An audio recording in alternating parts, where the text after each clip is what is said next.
the golden vines of Gweru. In the heart of Gweru, Zimbabwe, the dawn sun stretches its golden fingers across Ambuya Tatenda's garden, a sanctuary where life thrums with a quiet, intentional energy. At its center stands a resilient orange tree, its branches bending under the weight of ripening citrus. Yet, the true architectural marvel lies at the tree's base, a sprawling symbiotic network of emerald pumpkin vines. This living carpet acts as a protective shield for the soil, retaining moisture and promising a harvest of hidden treasures. Ambuya navigates the foliage with a precision born of decades spent in harmony with the earth's cycles. To Mbuya Tatenda, these pumpkins are not merely a crop. They are a legacy of wellness and a masterclass in botanical nutrition. Observe the soil, she advises those who seek her wisdom. The pumpkin offers us vitamin A for visual clarity and the fiber essential for cardiovascular health. She stoops to lift a heavy, pale green pumpkin, supporting its weight with seasoned strength. These living multivitamins are the cornerstone of her culinary heritage, providing the essential nourishment that has sustained her family through generations of the intense Zimbabwean heat. Today is reserved for the meticulous harvest of Mbuya, the tender pumpkin leaves that require a discerning eye. Ambuya adheres to a traditional standard of quality passed down through centuries of agrarian wisdom. She selects only the third, fourth, and fifth leaves from the tip of each running tendril. The terminal leaves are too delicate to withstand the heat, she explains, and those near the root have become fibrous and tough. These three represent the peak of flavor and texture. She snaps a stem, the sound a crisp testament to the plant's vitality.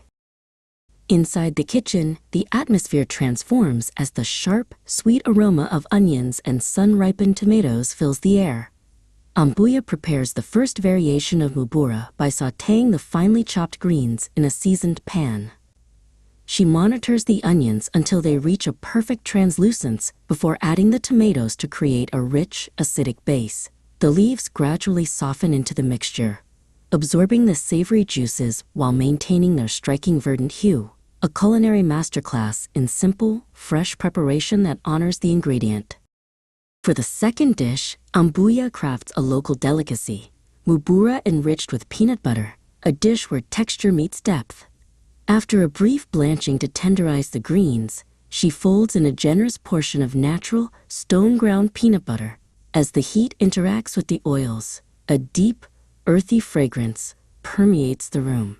She stirs with a rhythmic grace, watching as the sauce emulsifies into a thick, velvety coating.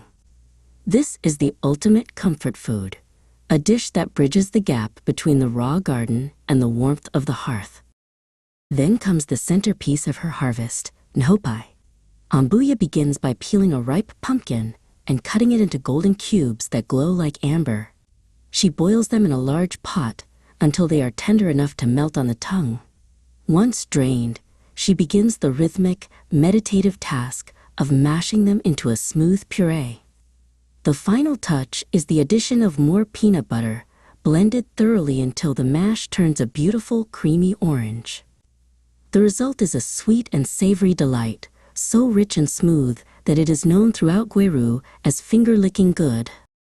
Every Saturday, Ambuya Tatenda's focus shifts from cultivation to community service. She meticulously loads her sturdy car with the literal fruits of her labor, preparing for a journey of impact. Baskets overflowing with fresh greens, bottles of golden cooking oil, and jars of her signature peanut butter are packed into the trunk with logistical care. She reviews her checklist one last time, ensuring her provisions are sufficient for her mission. Her destination is a children's home in Gweru, a vital sanctuary for over 70 orphans who rely on her consistency. Upon her arrival, the quiet courtyard erupts into a symphony of joyful shouts that echo against the walls. "Ambuya is here," the children call out, their faces lighting up with genuine excitement. Among the first to greet her is Farai, a bright-eyed teenager who has become Ambuya's dedicated apprentice in the ways of the land. Ambuya meets her with a warm, steadying embrace before entrusting her with a large bundle of fresh leaves. To Ambuya, these children represent the future of Zimbabwe, and providing them with superior nutrition is her investment in their boundless potential. However, Ambuya understands that a nourished body requires an enlightened mind to truly thrive. Once the food is safely delivered to the kitchen staff, she retreats to a quiet corner of the porch, away from the bustle. She retrieves a selection of books from her car and invites a young boy named Kuda to join her. They sit together, the seasoned, calloused hands and the small, eager ones tracing the journey of the printed word. Ambuya's voice is a patient guide as Kuda navigates the complexities of language, believing that literacy is the ultimate tool for personal growth. As the sun sets over the Midlands, casting long shadows across the red earth, the children gather to share communal bowls of the rich, finger-licking Nhopi. Ambuya watches from the periphery as Farai takes a satisfied bite, the nutrient-dense pumpkin and peanut butter providing both flavor and fuel for her dreams. In this moment, the garden in Gweru transcends its physical boundaries. It is an engine of life, knowledge, and social cohesion. Ambuya Tatenda smiles, confident that the traditions and nutrients she shares today will sustain these children long after the golden light fades.